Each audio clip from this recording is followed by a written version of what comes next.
नमस्कार दोस्तों। भारतीय संविधान भारतीय संविधान की आज की क्लास के अंतर्गत हम लोग जो है राजभाषा के बारे में चर्चा करेंगे। इससे संबंधित जो आयोग है राजभाषा आयोग, भारतीय संविधान में राजभाषा के बारे में कहाँ पे चर्चा की गई है और कितनी भाषाओं को जो है मान्यता प्राप्त भाषाएं कितनी हैं, इन सभी के बारे में हम लोग चर्चा करेंगे।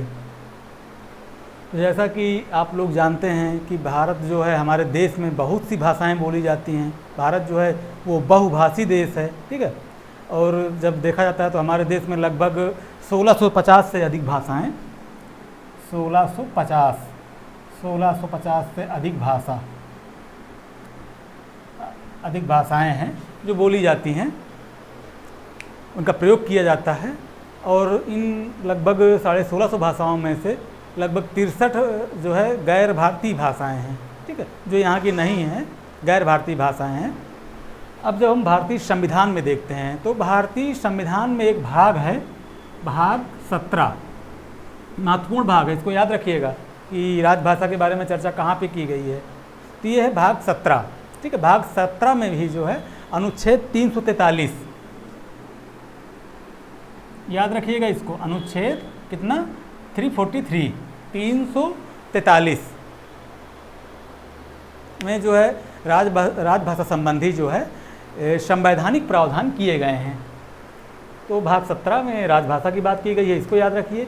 अनुच्छेद 343 को याद रखिए, 343 से लेकर 351 तक, ठीक है, 343 से लेकर 351 तक राजभाषाओं से संबंधित अनुच्छेद हैं ये, और इन्हीं के मध्य में जो है इनकी चर्चा की गई है। संविधान में स्टार्टिंग में, प्रारंभ में जो है 14 भाषाएं, ठीक है, 14 भाषाओं को स्वीकार किया गया था। हम लोगों ने पिछली क्लासों में देखा भी था कि 15वीं भाषा के रूप में सिंधी को जोड़ी गई थी, सिंधी जोड़ी गई थी। और जो सिंधी जोड़ी गई थी प्रारंभ में 14 भाषाएं थी, ठीक है, 14 भाषाओं को मान्यता मिली हुई थी। और 15वीं भाषा कौन सी जुड़ी थी? सिंधी। 15वीं भाषा सिंधी जुड़ी थी, और ये जुड़ी थी 21वें संविधान संशोधन अधिनियम से, ठीक है, 21वें संविधान संशोधन अधिनियम 1967 के द्वारा जो है सिंधी जोड़ी गई थी। अब सिंधी के बाद जो है 21वें संविधान संशोधन, और इसके बाद एक संविधान संशोधन होता है 71, ठीक है, 71वां संविधान संशोधन, ये होता है 1992 में। इसके द्वारा कोंकणी, मणिपुर और नेपाली 71वें के द्वारा जो है 71वां संविधान संशोधन जो होता है, संविधान संशोधन 1992, ठीक है, 71वां। 21 के बाद आपको याद रखना है 71, कोंकणी, मणिपुर और नेपाली, इनको याद रखना है। कोंकणी, मणिपुरी और नेपाली, ये भाषाएं जोड़ी जाती हैं। 15 के बाद ये हो जाती हैं 18, यहाँ तक क्लियर, 18 हो गई। अब इसके बाद फिर एक संविधान संशोधन किया जाता है 92वां संविधान संशोधन जो किया जाता है, ये 2003 में होता है। और इसके द्वारा जो है डोगरी, बोडो, मैथिली, संथाली,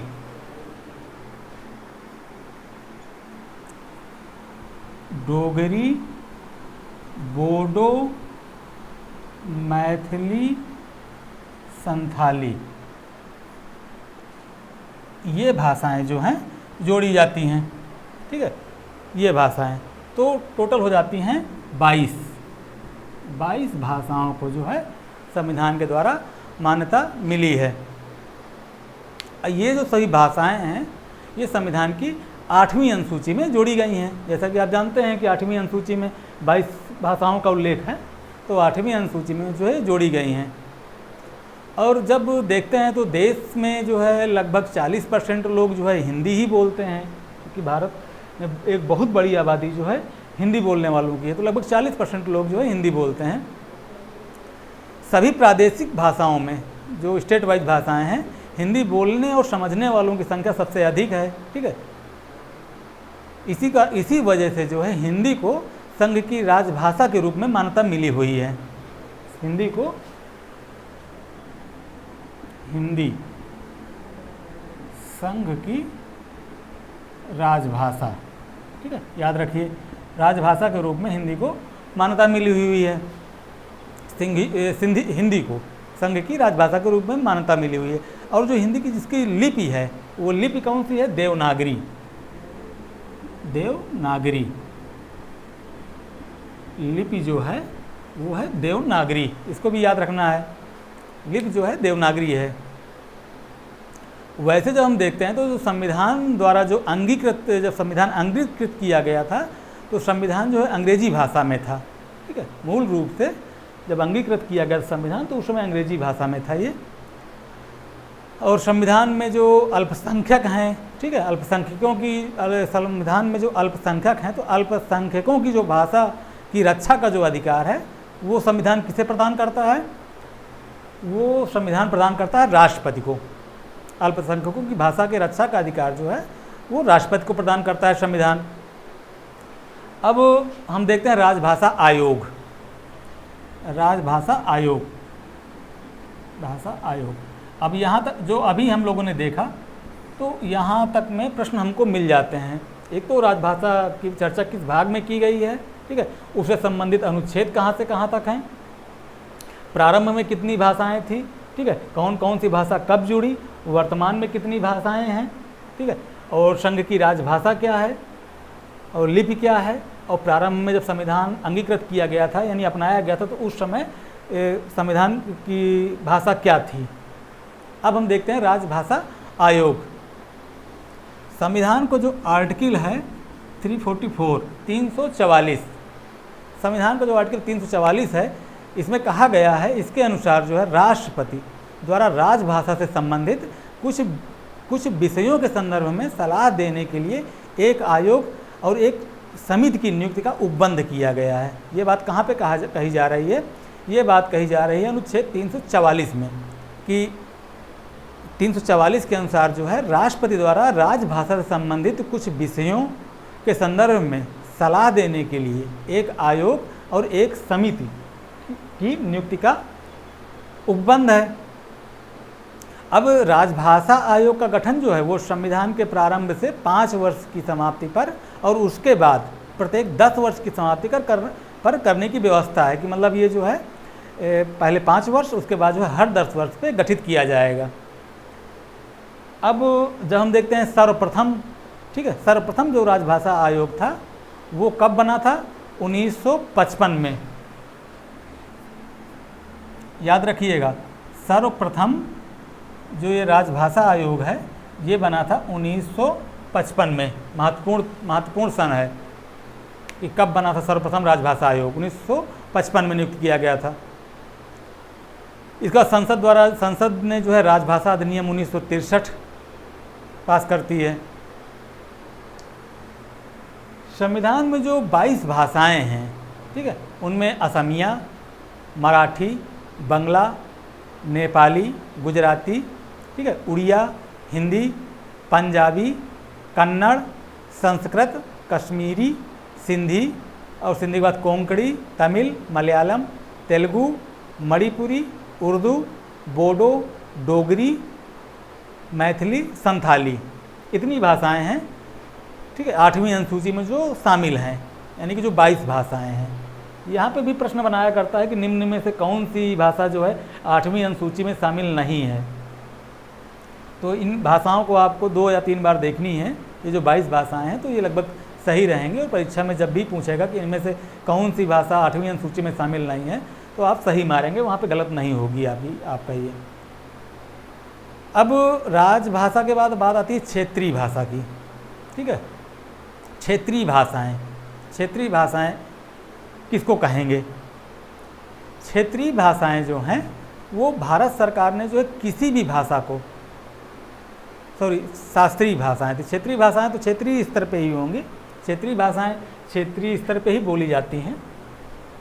हम लोग देख रहे थे शास्त्रीय भाषा के बारे में हमको चर्चा करनी है, तो अब हम लोग जो है शास्त्रीय भाषा के बारे में देखते हैं और उसके जो मापदंड हैं, उसके जो आधार हैं शास्त्रीय भाषाओं के, उनको देखते हैं। शास्त्रीय भाषाएं, ठीक है, शास्त्रीय भाषाएं। शास्त्रीय भाषाओं के बारे में ये है कि भारत सरकार जो है, भारत सरकार ने किसी भी भाषा को, ठीक है, शास्त्रीय भाषा का दर्जा देने के लिए कुछ मापदंड निर्धारित किए हैं। कुछ मापदंड, यानी कि इनके आधार पर जो है किसी भी भाषा को शास्त्रीय भाषा कहा जाएगा। वो मापदंड क्या हैं, ठीक है। पहली चीज़ तो ये है कि इस भाषा की जो समृद्ध साहित्यिक परंपरा है वह या विरासत है, तो वो विरासत जो है लगभग जो है 1500 से 2000 साल पुरानी होनी चाहिए, ठीक है। किसी भी भाषा की जो विरासत है वो लगभग 1500 से 2000 साल पुरानी होनी चाहिए। पहली चीज़ तो यही है कि उनको जो है शास्त्रीय भाषाओं का दर्जा दिया जाएगा। दूसरी बात, पहली चीज़ तो क्लियर हुई कि भाषा की जो समृद्ध साहित्यिक विरासत है वो लगभग 1500 से 2000 साल पुरानी होनी चाहिए, और इसकी जो साहित्यिक परंपरा है, ठीक है, वो मूल होनी चाहिए, वह किसी अन्य जो है भाषाई समुदाय से ना ली गई हो, यानी कि इसकी स्वयं की उत्पत्ति होनी चाहिए, खुद की। इस भाषा के वर्तमान स्वरूप की जड़ें जो हैं इसकी प्राचीन समृद्ध साहित्यिक परंपरा से जुड़ी होनी चाहिए। तो ये शास्त्रीय भाषाओं के लिए मापदंड हैं। अब जब हम वर्तमान में देखते हैं तो वर्तमान में होता क्या है कि जो भारत सरकार है, भारत सरकार ने जो है 6 भाषाओं को शास्त्रीय भाषा का दर्जा दिया है, ठीक है। कितनी भाषाओं को? 6 भाषाओं को शास्त्रीय भाषा का दर्जा दिया है। यहाँ से प्रश्न आता है, ध्यान दीजिएगा कि भारत सरकार ने जो है 6 भाषाओं को शास्त्रीय भाषा का दर्जा दिया है। अब वो जो 6 भाषाएं हैं वो कौन कौन सी हैं? पहली भाषा तो है तमिल। पहली कौन सी है? तमिल। दूसरी संस्कृत, ठीक है। पहली तमिल 2004 में इसको मान्यता मिली थी, संस्कृत 2005 में, तेलुगु 2008 में, तेलुगु 2008 में। 3 भाषाएं हो गई, तमिल, संस्कृत, तेलुगु, ठीक है। इसके बाद कन्नड़, मलयालम, ओडिया। कन्नड़, मलयालम और ओडिया, ये 6 भाषाएं हैं।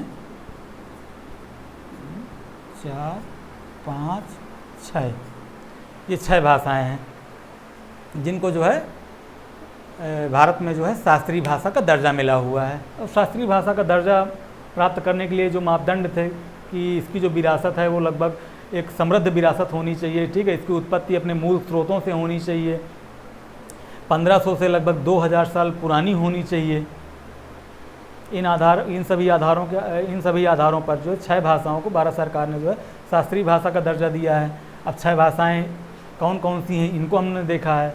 यहाँ से भी प्रश्न बना करता है कि निम्न में से कौन सी भाषा जो है वो शास्त्रीय भाषा नहीं है, तो 3 विकल्प देके एक अन्य विकल्प देके प्रश्न पूछा जाता है। तो इसको याद रखना है कि कौन सी नहीं है। तमिल, संस्कृत, तेलुगु, कन्नड़, मलयालम, उड़िया, ये सभी हैं। इसके अलावा जो भी होगी वो शास्त्रीय भाषा की श्रेणी में नहीं आएगी। तो ये बात थी शास्त्रीय भाषा की।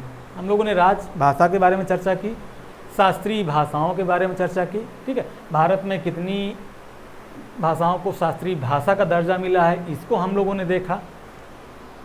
अब थोड़ा सा हम देखते हैं विशेष वर्गों के बारे में। विशेष वर्गों के बारे में, विशेष वर्गों के बारे में जो बातचीत की गई संविधान में, इनके बारे में जो विशेष उपबंध किए गए हैं, ठीक है, उनको देखते हैं। तो जो हमारा संविधान है, ठीक है, तो संविधान की जो प्रस्तावना है, प्रस्तावना में न्याय, समता, ये सभी उद्देश्य व्यक्त किए गए हैं। और इन्हीं उद्देश्यों को पूरा करने के लिए संविधान में जो है अनुसूचित जातियों, पिछड़े वर्गों, ठीक है, अल्पसंख्यकों और उस समय आंग्ल भारतीयों के लिए तो अब फिलहाल व्यवस्थाएं ख़त्म की जा रही हैं, पर जब संविधान में जो उस समय की बातचीत, उस समय जो बात कही गई कि अनुसूचित जातियों, पिछड़े वर्गों, अल्पसंख्यकों, आंग्ल भारतीयों के लिए जो विशेष उपबंध किए गए थे, जो विशेष उपबंध हैं, वो संविधान में भाग 16 में, ध्यान दीजिएगा विशेष वर्गों की बात की जा रही है, भाग 16, ठीक है, भाग 16 अनुच्छेद 330 से लेकर 342 तक, 330 से लेकर 342 तक, 342 तक में अनुसूचित जाति, जनजाति, आंग्ल भारतीय समुदाय, अल्पसंख्यक, पिछड़ा वर्ग, इन सभी के बारे में जो है SC ST, एंग्लो इंडियन, इन सभी के बारे में जो चर्चा की गई है वो अनुच्छेद 330 से 342 के मध्य हैं और वो संविधान के भाग 16 में बात कही गई है। इनके बारे में विशेष प्रावधान किए गए हैं। अब अनुसूचित जाति और जनजाति के लिए जो प्रावधान संविधान में अनुसूचित जातियों की मतलब जो प्रावधान किए गए हैं, किंतु अनुसूचित जातियों की जो है कोई परिभाषा नहीं दी गई है स्पष्ट, किंतु ये भी कहा गया है कि राष्ट्रपति को अधिकार है कि वह राज्य के राज्यपाल से सलाह करके इनकी सूची बनवा सकता है, ठीक है, ये अधिकार राष्ट्रपति के पास है। अब एक महत्वपूर्ण आर्टिकल है 338 338 अनुच्छेद 338, इसके अनुसार अनुसूचित जातियों, जनजातियों के लिए एक राष्ट्रीय आयोग बनाया जाएगा। ये ध्यान दीजिएगा यहाँ पे, क्योंकि यहाँ से प्रश्न आया करता है 338 से। तो 338 क्या कह रहा है? 338 कह रहा है कि अनुसूचित जातियों, जनजातियों के लिए एक आयोग बनाया जाएगा। ये जो व्यवस्था की गई, ये की गई 65वें संविधान संशोधन अधिनियम 1990 के द्वारा। अब ये जो आयोग बनेगा, इसकी नियुक्ति कौन करेगा? नियुक्ति करेगा राष्ट्रपति।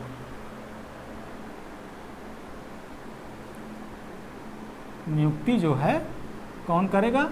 राष्ट्रपति करेगा। तो यहाँ पे आपको दो चीज़ें याद रखनी है। 338 के तहत ही जो है अनुसूचित जाति जनजाति के लिए एक राष्ट्रीय आयोग बनाने की बात की गई और जो आयोग बनेगा उसकी नियुक्ति करेगा राष्ट्रपति। और ये व्यवस्था की गई 65वें संविधान संशोधन अधिनियम 1990 के द्वारा। 65वें संविधान संशोधन अधिनियम 1990 के द्वारा, ठीक है। इसके बाद एक 94वां संविधान संशोधन हुआ था, उसके द्वारा जो है बिहार में जनजातीय मंत्री की नियुक्ति करने की बाध्यता से मुक्त करते हुए इस प्रावधान को जो है झारखंड, छत्तीसगढ़ राज्यों में लागू किया गया था। खैर वो सब उसका बहुत औचित्य भी नहीं है उन चीज़ों का जानना। हम लोगों को यही ज़रूरी है कि आर्टिकल 338 राष्ट्रीय आयोग, ठीक है, नियुक्ति राष्ट्रपति के द्वारा। अनुच्छेद 330, 332, 334 में बात की गई है। 330, 332, 334 332 और 334, ठीक है। आर्टिकल जो है 330, 332, 334 में जो है अनुसूचित जातियों और जनजातियों के लिए संसद और राज्य विधानमंडल में आरक्षण की व्यवस्था की गई है, ठीक है। संसद प्लस राज्य विधानमंडल, ठीक है। ये जो आर्टिकल है इन्हीं के तहत जो है आरक्षण की व्यवस्था की गई है। याद रखिएगा इसको। 330, 32, 34 जो ये अनुच्छेद हैं संविधान में, ये अनुसूचित जातियों और जनजातियों, अनुसूचित जातियों जनजातियों के लिए जो आरक्षण मिला हुआ है उनकी बात यहाँ पे की गई है। 330, 332, 334। सरकारी नौकरियों में भी इनके लिए आरक्षण की व्यवस्था है, ठीक है। तो ये इनके कल्याण के लिए उपबंध किए गए हैं। तो उनसे संबंधित ये महत्वपूर्ण अनुच्छेद हैं जो हमको याद रखने हैं। 330, 332 और 334। ये अनुसूचित जाति जनजाति की बात थी। अब जो पिछड़े वर्गों के लिए प्रावधान किए गए हैं, ठीक है, पिछड़े वर्गों के लिए, पिछड़े वर्ग के लिए, पिछड़े वर्ग के लिए जो बातचीत की गई है, तो भारतीय संविधान में जो है पिछड़ा वर्ग का उल्लेख है। ये पूछा जाए अगर कि भारतीय संविधान में पिछड़ा वर्ग का उल्लेख है या नहीं है, तो भारतीय संविधान में पिछड़ा वर्ग का उल्लेख है। इसमें वे समुदाय शामिल किए जाते हैं जो सामाजिक और शैक्षणिक दृष्टि से पिछड़े हों। आधार क्या है? सामाजिक और शैक्षणिक रूप से पिछड़े हों। यदि उस समय की परिस्थितियां अलग थी और आज की परिस्थितियां अलग हैं, इसलिए जो है इस पर विचार करने की भी ज़रूरत है।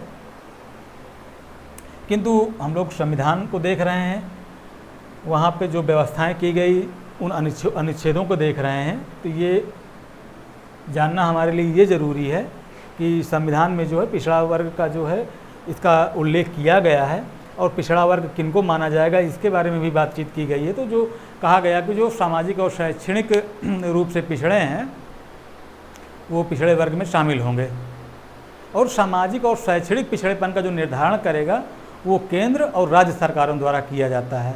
ठीक, सामाजिक और शैक्षणिक रूप से कौन पिछड़ा है इसका निर्धारण कौन कर रहा है, तो केंद्र सरकार और राज्य सरकार, इनके द्वारा किया जाता है। संविधान का एक अनुच्छेद है, अनुच्छेद 340, अनुच्छेद 340 में क्या बात कही जा रही है? 340 में जो है पिछड़े वर्गों की दशाओं का पता लगाने के लिए एक आयोग की नियुक्ति का प्रावधान है। पिछड़े वर्ग की दशाओं का पता लगाने के लिए एक आयोग, यानी पिछड़ा वर्ग आयोग की बात की जा रही है कि एक आयोग बनाया जाएगा। एक आयोग की नियुक्ति का प्रावधान है। अभी हाल में एक आयोग चर्चा में है इस समय, पिछड़े वर्गों से संबंधित, पिछड़े वर्गों की दशाओं पर विचार करने के लिए। इसको आप लोग सर्च करिएगा कि कौन सा आयोग है, वो करंट का क्वेश्चन है, आ सकता है, तो उसको आप लोग सर्च करिए कि इस समय एक आयोग जो पिछड़े वर्गों के लिए एक आयोग गठित किया गया वो कौन सा आयोग है, उसके अध्यक्ष कौन है। तो 340 में जो है पिछड़े वर्गों की दशाओं का पता लगाने के लिए एक आयोग की नियुक्ति का प्रावधान है। इस आयोग का जो गठन होगा, ठीक है, गठन जो है राष्ट्रपति के द्वारा किया जाएगा, और इसी शक्ति का प्रयोग करते हुए, ठीक है, इसी शक्ति का प्रयोग करते हुए 1953 में, महत्वपूर्ण घटनाक्रम है, आपको याद रखना है। 1953 में क्या होता है? 1953 में जो है राष्ट्रपति जो है अपनी इस शक्ति का प्रयोग करते हुए काका साहेब कालेलकर, ये नाम आपको याद रखना है, काका साहेब कालेलकर, ये प्रश्न आ चुका है, ये प्रश्न आ चुका है कि 1953 में काका साहब कालेलकर की अध्यक्षता में एक आयोग का गठन किया था, राष्ट्रपति ने किया था। और ये जो काका साहब कालेलकर आयोग बना था, ये पिछड़े वर्ग की दशाओं का पता लगाने के लिए बनाया गया था। ये तो काका साहब कालेलकर पहला आयोग था, ठीक है। और जो दूसरा आयोग बनता है, दूसरा पिछड़ा वर्ग आयोग, ये 20 सितंबर 1978 को, ठीक है, 20 सितंबर 1978 को, 20 सितंबर 1978 महत्वपूर्ण तिथि और महत्वपूर्ण आयोग, ठीक है, जो हमेशा चर्चा में रहता है। वीपी मंडल की अध्यक्षता में, वीपी मंडल की अध्यक्षता में ये चर्चित आयोग जो हमेशा चर्चा में रहा है, अपने गठन के बाद से आज भी चर्चा में ही है। तो वीपी मंडल की अध्यक्षता में आयोग गठित किया गया, और ये जो मंडल आयोग है, ठीक है, मंडल आयोग जो है, इसी के आधार पर सरकार ने जो है 1990 में सरकारी नौकरियों में 27% आरक्षण, 27% आरक्षण, याद रखिएगा। ये कहाँ से दिया जा रहा है, किस आयोग के द्वारा दिया जा रहा है। सरकारी नौकरियों में 27% आरक्षण जो है पिछड़े वर्गों के लिए आरक्षित करने की घोषणा की, जो लागू है। इसी के साथ ही संविधान द्वारा जो है पिछड़े वर्गों के कल्याण के लिए एक मंत्री की नियुक्ति की व्यवस्था की गई। पिछड़े वर्गों के कल्याण के लिए एक मंत्री की भी व्यवस्था की गई है। तो ये 27% आरक्षण जो पिछड़े वर्गों को मिल रहा है वो बीपी मंडल की अध्यक्षता में जो आयोग बना था उसी की संस्थितियों के आधार पर सरकार ने लागू किया। ठीक है, तो हम लोगों ने यहाँ तक देखा कि पिछड़े वर्गों के लिए जो 2 आयोग बने, एक काका साहब कालेलकर की अध्यक्षता में और दूसरा जो है बीपी मंडल की अध्यक्षता में। इन आयोगों के बारे में हमने देखा कि कब गठित हुए और ये किससे संबंधित हैं। ये दोनों आयोग जो हैं पिछड़े वर्गों से संबंधित हैं और पिछड़े वर्गों की दशाओं के बारे में, मतलब उनके बारे में विचार करने के लिए ये गठित किए गए थे। संविधान में ही एक प्रावधान किया गया था आंग्ल भारतीयों के लिए,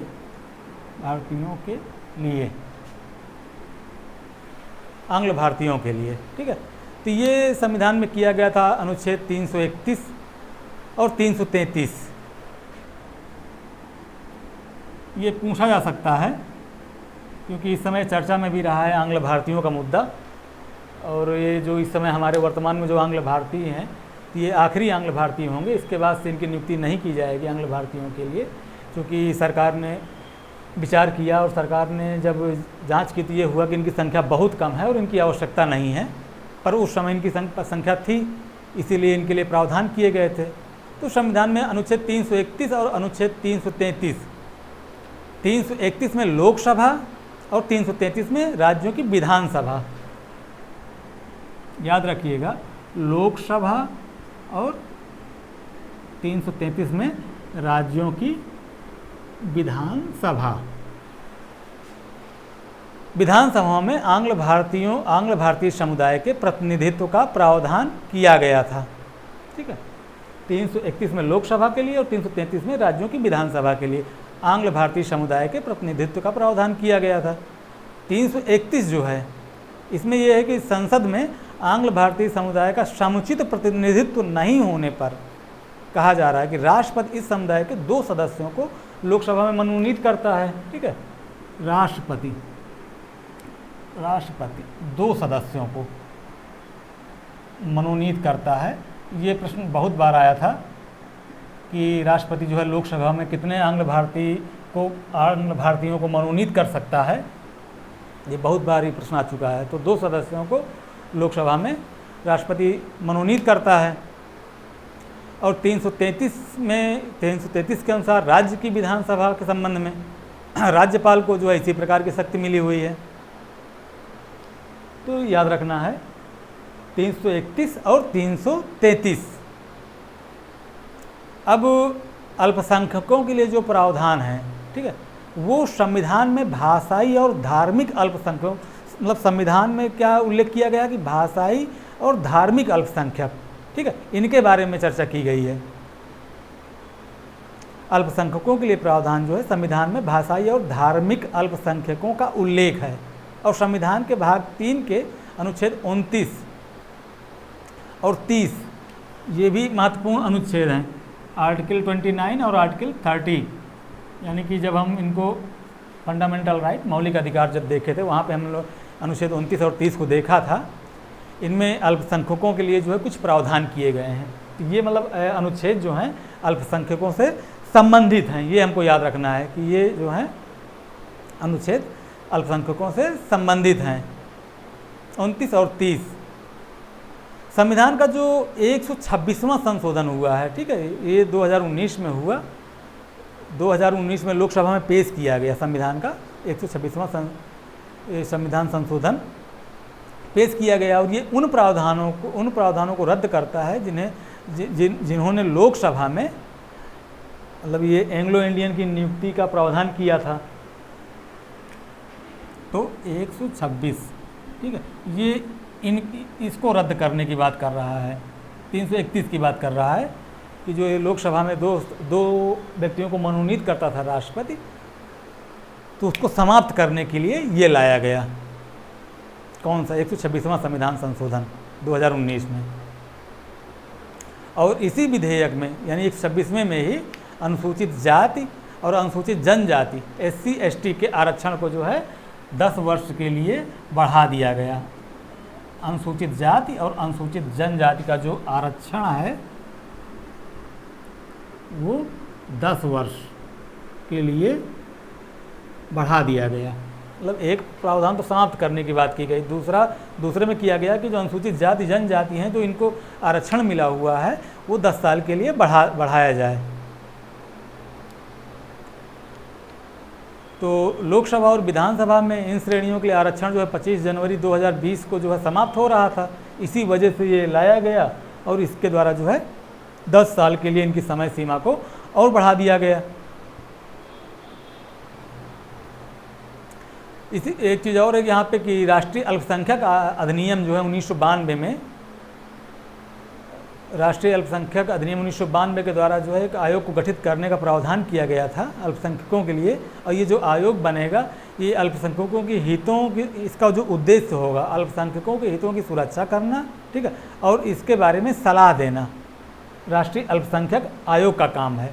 और राष्ट्रीय अल्पसंख्यक आयोग जो है राष्ट्रीय अल्पसंख्यक आयोग अधिनियम 1992 के द्वारा गठित किया गया। तो आपको याद रखना है कि जो अल्पसंख्यक आयोग है वो अल्पसंख्यक आयोग अधिनियम 1992 के द्वारा जो है इनके लिए बनाया गया, अल्पसंख्यकों के लिए। और अल्पसंख्यकों के हितों को सुरक्षित करना और इनके बारे में सलाह देना अल्पसंख्यक आयोग का काम है। तो यहाँ पे हम लोगों ने देख लिया ये जो आंग्ल भारतीयों के लिए प्रावधान किए गए, ठीक है, 331 333 को देखा।